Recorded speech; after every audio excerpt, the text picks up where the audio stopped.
이 시간 주시는 하나님 말씀은 마가복음 16장 9절부터 20절까지 말씀입니다. 오늘은 우리 중고등부 김예찬 학생이 성경을 봉독하겠습니다. 마가복음 16장 9절에서 20절입니다. 예수께서 안식 후 첫날 이른 아침에 살아나신 후 전에 7 귀신을 쫓아내어 주신 막달라 마리아에게 먼저 보이시니 마리아가 가서 예수와 함께하던 사람들이 슬퍼하며 울고 있는 중에 이 일을 알리매 그들은 예수께서 살아나셨다는 것과 마리아에게 보이셨다는 것을 듣고도 믿지 아니하리라. 그 후에 그들 중 2사람이 걸어서 시골로 갈 때에 예수께서 다른 모양으로 그들에게 나타나시니 그 2사람이 가서 남은 제자들에게 알리었으되 역시 믿지 아니하리라. 그 후에 11 제자가 음식을 먹을 때 예수께서 그들에게 나타나사 그들의 믿음 없는 것과 마음이 완악한 것을 꾸짖으시니 이는 자기가 살아나는 것을 본 자들의 말을 믿지 아니함이라. 또 이르시되 너희는 온 천하에 다니며 만민에게 복음을 전파하라. 믿고 세례를 받는 사람은 구원을 얻을 것이요 믿지 않는 사람은 정죄를 받으리라. 믿는 자들에게는 이런 표적이 따르리니 곧 그들이 내 이름으로 귀신을 쫓아내며 새 방언을 말하며 뱀을 집어올리며 무슨 독을 마실지라도 해를 받지 아니하며 병든 사람에게 손을 얹은즉 나으리라 하시더라. 주 예수께서 말씀을 마치신 후에 하늘로 올려지사 하나님 우편에 앉으시니라. 제자들이 나가 두루 전파할세 주께서 함께 역사하사 그 따르는 표적으로 말씀을 확신히 증언하시니라. 아멘. 아멘. 요즘에는 가짜 뉴스가 참 문제가 됩니다. 가짜 뉴스가 문제가 되는 것은 진짜보다 더 진짜 같다는 것이죠. 가짜 기사를 쓰는 사람은 이 기사를 읽는 사람들이 이대로 믿어주기를 바라면서 가짜지만은 진짜같이 쓰는 것입니다. 어떤 사람들은 예수님이 부활하셨다라고 하는 이 기사가 예수님의 제자들이 쓴 가짜 기사라고 말하는 사람들이 있습니다. 만약에 예수님께서 부활하신 이 기사가 가짜 기사라 그러면 이 기사를 쓴 사람은 정말 바보 중에서도 바보입니다. 왜냐하면 이 글을 읽으면서 믿어주기를 위해서 쓴 것일 텐데 도저히 믿을 수 없는 요소들로만 가득 차 있기 때문입니다. 그 당시 여자는 숫자에 포함되지 않았습니다. 그러니까 뭔가 증인으로 내세우려면 남자가 훨씬 더 유리하죠. 여자가 아닌 남자가 증인이 돼야 그걸 사람들이 믿어주는데 훨씬 더 유리하다는 얘기입니다. 그런데 마가는 여자를 예수님의 부활의 최초의 증인으로 기록하고 있습니다. 그리고 이 여자는 7 귀신 들렸던 여자예요. 미쳐도 완전히 미쳤던 여자죠. 이 여자가 부활하신 예수님을 만나고 예수님을 따랐던 사람들한테 와서 예수님이 다시 사셨다 이렇게 증언하는 겁니다. 그러면은 저 여자 정신병이 다시 재발한 거 아니야? 그렇게 생각하지 않겠습니까? 뭐 이런 요소들을 하나하나 생각해 보면 예수님께서 부활하셨다라고 하는 기사는 팩트를 기록했다, 사실을 기록했다라고 하는 걸 우리는 분명하게 알 수가 있습니다. 예수님께서는 다시 사셨습니다. 정말 다시 사셨습니다. 이게 초기 그리스도인들의 인사이기도 했는데요. 예수님이 다시 사셨습니다. 이제 부활절의 인사가 예수님이 다시 사셨습니다. 그러면 이 인사를 받은 사람이 정말 다시 사셨습니다. 이렇게 인사를 했다고요. 이 시간에 한번 여러분 옆에 있는 분하고 이렇게 인사를 했으면 좋겠습니다. 예수님께서 다시 사셨습니다. 정말 다시 사셨습니다. 여러분 옆에 가정에서 여러분 식구들하고 그렇게 한번 인사해 보십시오. 예수님께서 정말 다시 사셨습니다. 다시 사셔가지고 막달라 마리아를 만나셨고, 그리고 엠마오로 가는 두 제자에게도 나타나셨습니다. 자, 12절 말씀을 보겠습니다. 그 후에 그들 중 두 사람이 걸어서 시골로 갈 때에 예수께서 다른 모양으로 그들에게 나타나시니. 이 두 사람은 엠마오로 가는 두 제자죠. 여러분 잘 알고 계시는 그 엠마오로 가던 두 제자에게 예수님이 나타나셨는데 다른 모양으로 나타나셨다 그랬습니다. 여기 다른 모양이라고 하는 말은 부활의 몸으로 나타나셨다는 얘기입니다. 부활의 몸으로. 예수님이 다시 사신 것은 죽기 이전의 몸하고 똑같은 몸으로 다시 사신 게 아닙니다. 부활의 몸으로 다시 사셨습니다. 이 부활의 몸은 연속성과 또 불연속성을 동시에 가지고 있어요. 죽기 이전의 예수님이에요. 분명히 그 예수님이에요. 그러나 똑같은 몸은 아니에요. 그런 의미에서 나사로가 다시 살아난 것하고는 전혀 다른 얘기죠. 나사로는 죽기 이전의 몸으로 다시 산 겁니다. 그러니까 그 몸은 다시 죽을 수밖에 없는 몸이죠. 그러나 예수님이 다시 부활하신 그 몸은 부활의 몸이에요. 새로운 몸이에요. 그러니까 예수님이 부활하셨고 그리고 부활의 첫 열매가 되셨다는 것은 우리도 그렇다는 겁니다. 우리도 부활의 몸을 입는다는 겁니다. 우리가 부활의 몸을 입는다는 것은 우리가 없어지지 않는다는 거예요. 우리가 있다는 거예요. 영원히 있다는 거예요. 이게 얼마나 큰 소망을 줍니까? 우리가 있다는 거. 이게 얼마나 큰 소망을 줘요. 지난 주간에 불현듯 이런 생각이 들더라고요. 이제 여러분 뵙지 못한 게 시간이 꽤 지났는데 가만히 생각해 봤어요. 이 코로나19로 지금 여러분 뵙지 못한 지가 꽤 됐는데 만약에 여러분이 없어가지고 지금 못 보는 거다. 그렇다면 얼마나 쓸쓸하고 얼마나 아프고 얼마나 힘들까. 여러분이 없어서 그래서 지금 만나지를 못한다. 그렇다면 얼마나 힘들까, 얼마나 아플까. 그러나 제 마음에는 소망이 있어요. 왜냐하면 여러분이 지금 여기 계시지 아니하고 그리고 안 보이지만 그러나 어느 초소에 어느 곳에 여러분이 있다는 걸 분명히 제가 알거든요. 그래서 제 마음속에 소망이 있는 거예요. 있다라고 하는 것이 이게 얼마나 큰 선물인지. 누군가 있다, 지금 있다, 보이지 않지만 있다라고 하는 걸 안다는 게 얼마나 큰 선물인지, 또 얼마나 큰 소망을 주는지. 있다는 거 이거 너무나도 큰 소망이고 선물이에요. 예수님이 부활하셨고 그리고 부활의 첫 열매가 되셨다라고 하는 것은 우리도 그럴 것이고 그래서 우리는 없어지지 않는다는 거예요.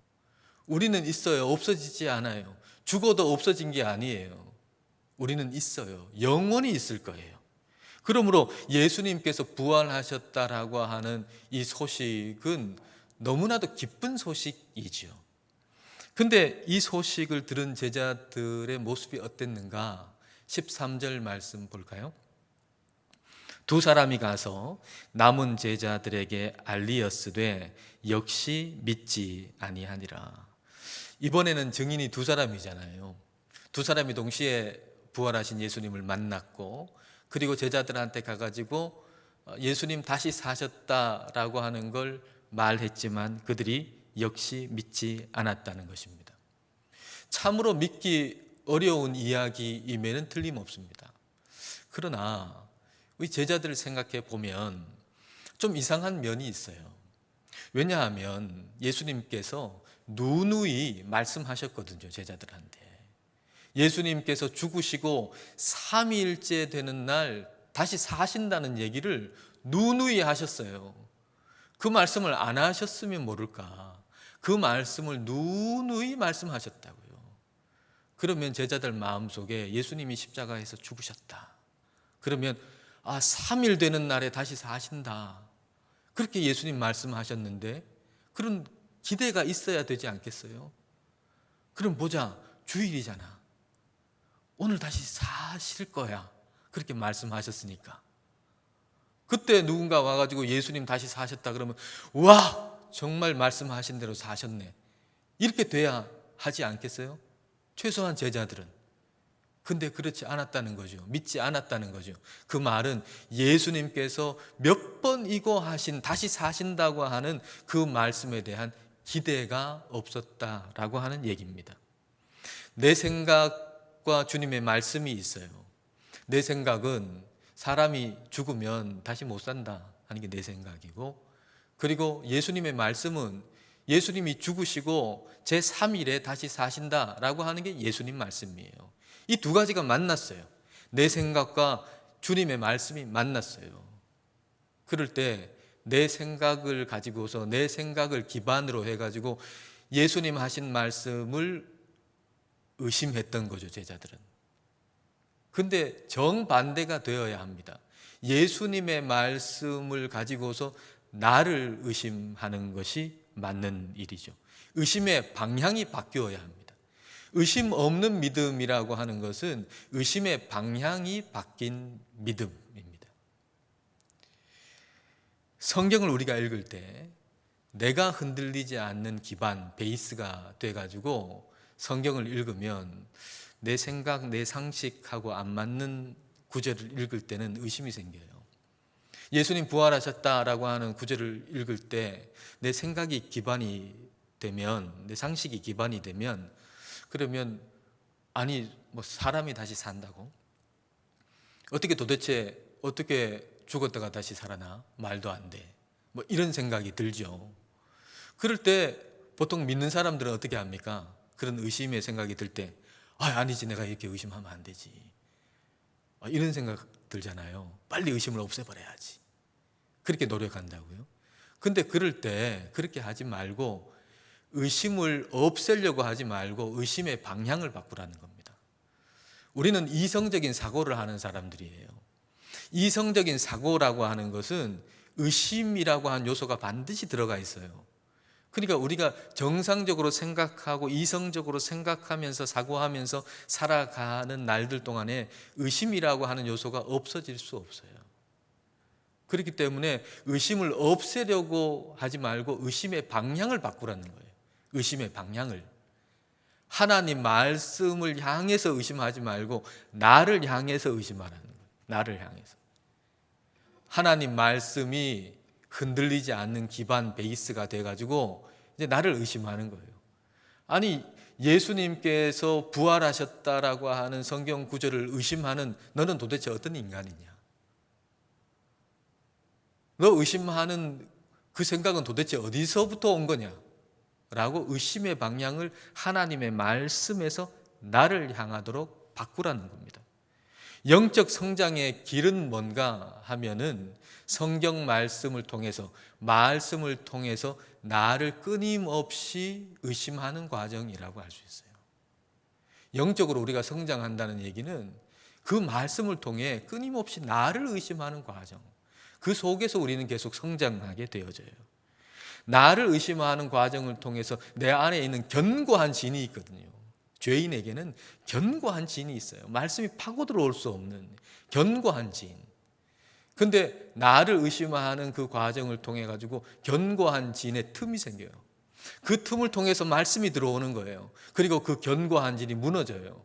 그리고 내 마음 깊은 곳 속에 하나님의 말씀이 들어오면서 그 말씀이 내게 위로가 되기도 하고 때로는 내게 책망이 되기도 해요. 근데 우리는 달콤한 위로만 참 좋은 말씀으로 생각하고 주님의 그 꾸중은 좋지 않은 거로 생각하고 나죠. 그러나 그렇지 않아요. 주님의 꾸중도 주님이 우리를 사랑하시는 한 방법입니다. 자, 14절을 보겠습니다. 그 후에 11 제자가 음식 먹을 때에 예수께서 그들에게 나타나사 그들의 믿음 없는 것과 마음이 완악한 것을 꾸짖으시니 이는 자기가 살아난 것을 본 자들의 말을 믿지 아니함일러라. 예수님께서 제자들의 믿음 없음과 마음이 완악한 것을 꾸짖으셨다 그랬어요. 저는 이 구절에서 참 감사한 마음이 들었습니다. 만약에 제자들이 13절에서 끝났다면, 예수님이 부활하셨다라고 하는 소식을 들었지만 믿지 않았다는 것으로 끝났다면 어떻게 됐겠어요? 그동안 이 제자들은 예수님을 따랐던 사람들입니다. 근데 예수님이 십자가에서 죽으셨어요. 근데 다시 사셨어요. 그걸 본 사람이 와가지고 알려줬어요. 예수님 다시 사셨다고. 근데 안 믿었어요.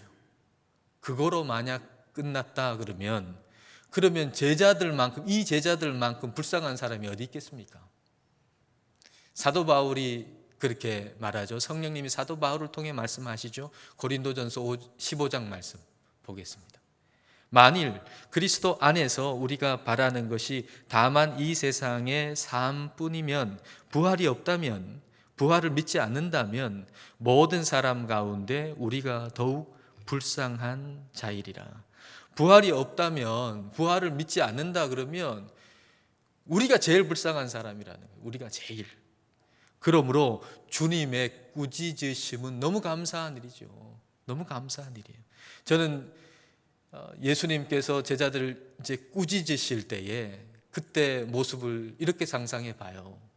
그들이 고개를 푹 숙이고 주님이 뭐라 하시니까, 꾸중하시니까 그냥 고개를 푹 숙이고 듣고 싶지 않은 말 듣는 것처럼 푹 숙이고 있는 게 아니라 정말 감사와 감격으로 그 꾸중을 들었을 거예요.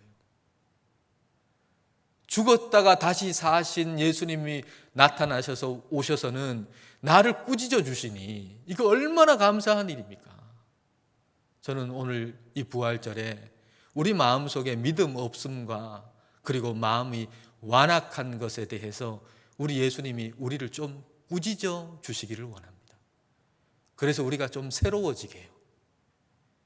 그 꾸짖음으로 우리가 새로워지게 해요.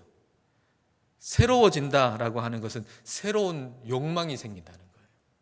새로운 욕망이 생긴다라고 하는 것은 새로운 입맛이 생기는 것으로 한번 비유해 볼 수 있습니다. 우리가 어릴 때는 엄마가 뭐 이렇게 채소 같은 거 해가지고 나물 같은 거 해가지고 이거 몸에 좋다, 맛있다, 한번 먹어봐라 그러면 먹어보면 맛이 없어요. 엄마가 식탁에서 하는 얘기는 다 거짓말 같아요. 맛있다 그런 거는 맛이 없고, 이거 해로우니까 먹지 말라 그러는 거는 참 맛있고. 근데 좀 커가지고 입맛이 바뀌면 엄마가 맛있다 그랬던 그 음식이 정말 맛있어요. 그리고 예전에는 줘도 안 먹던 거, 이거 먹어봐라 좋다 맛있다 하던 거 안 먹는다고 했던 그거 요청해요. 엄마 그 음식 너무 맛있는데 그거 좀 해주세요. 그렇게 요청까지 한다고요. 하나님 말씀에 대해서 똑같아요. 우리의 욕망이 바뀌기 전하고 욕망이 바뀐 다음 하고 성경 읽기는 하늘과 땅 차이예요.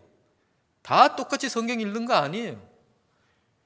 어떤 욕망을 가지고 있느냐에 따라서 성경 읽기는 하늘과 땅 차이예요. 욕망이 바뀌기 전에 세상 욕망 그대로 가지고서 성경을 읽으면 성경이 다 거짓말 같아요.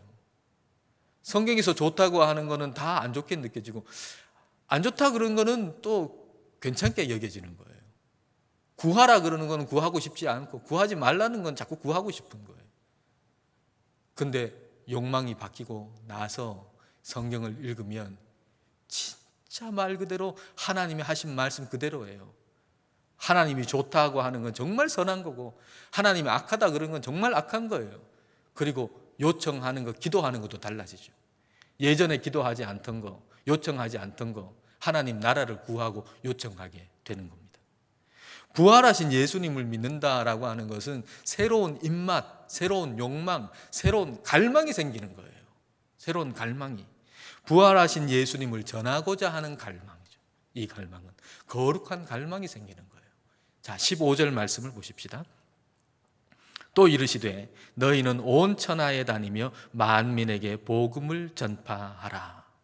부활하신 예수님을 믿는 자에게는 새로운 갈망이 생기는데, 이 새로운 갈망은 부활하신 예수님을 전하고자 하는 복음 전파의 갈망이 생긴다는 거예요. 그러면 그 갈망이 생긴 사람들에게는 어떤 일이 일어나는가? 자, 17절과 18절을 보십시다.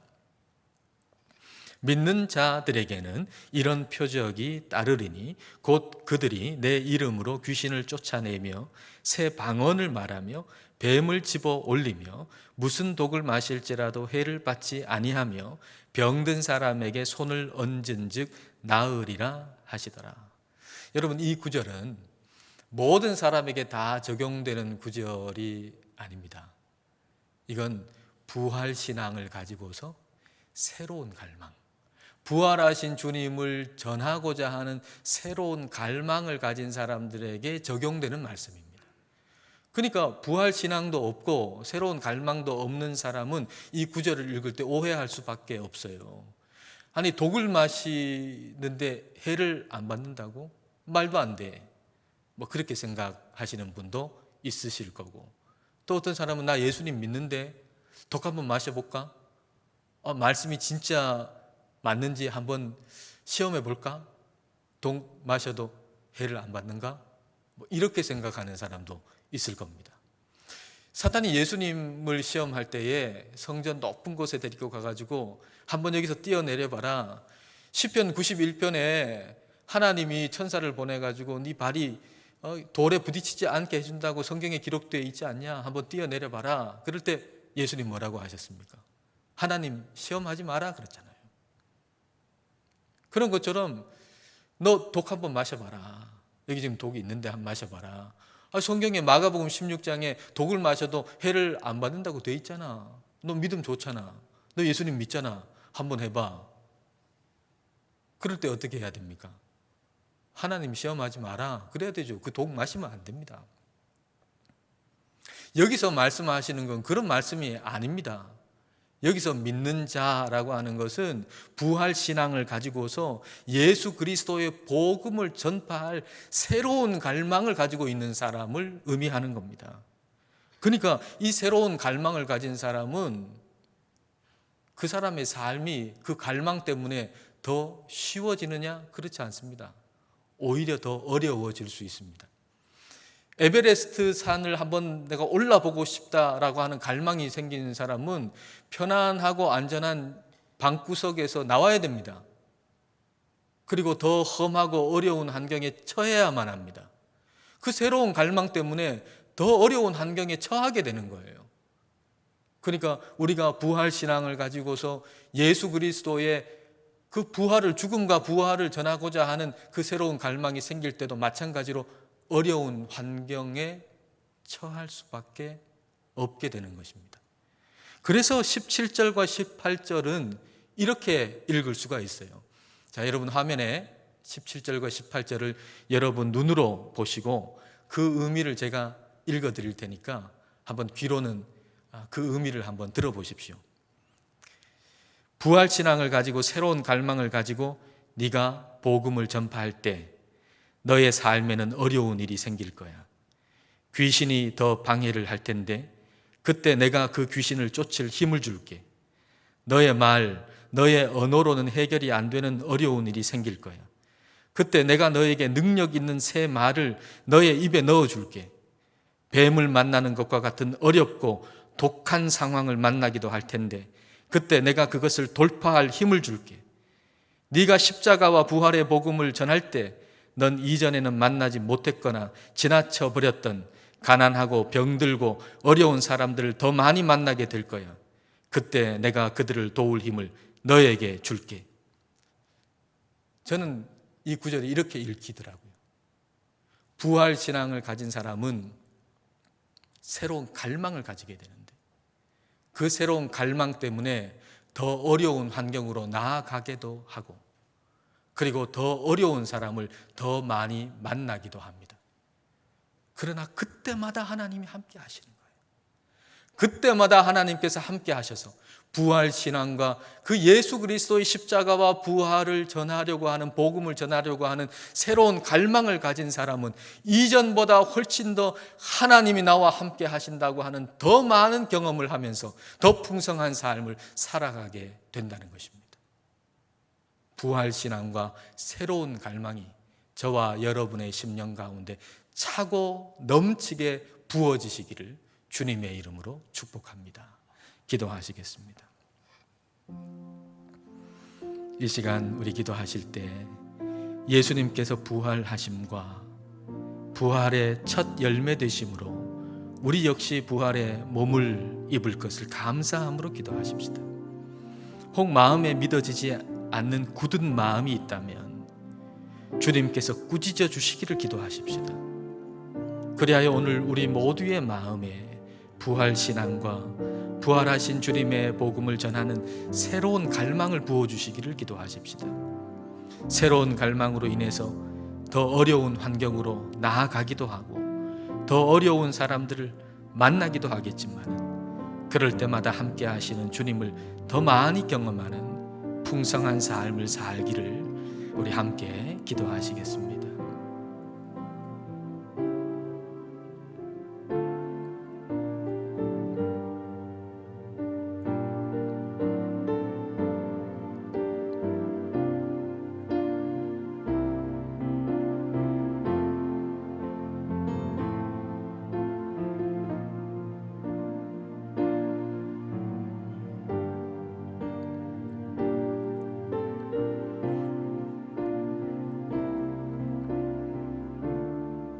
주님, 십자가에서 죽으시고 제3일째 오늘 주일에 부활하신 영광의 주님을 바라봅니다.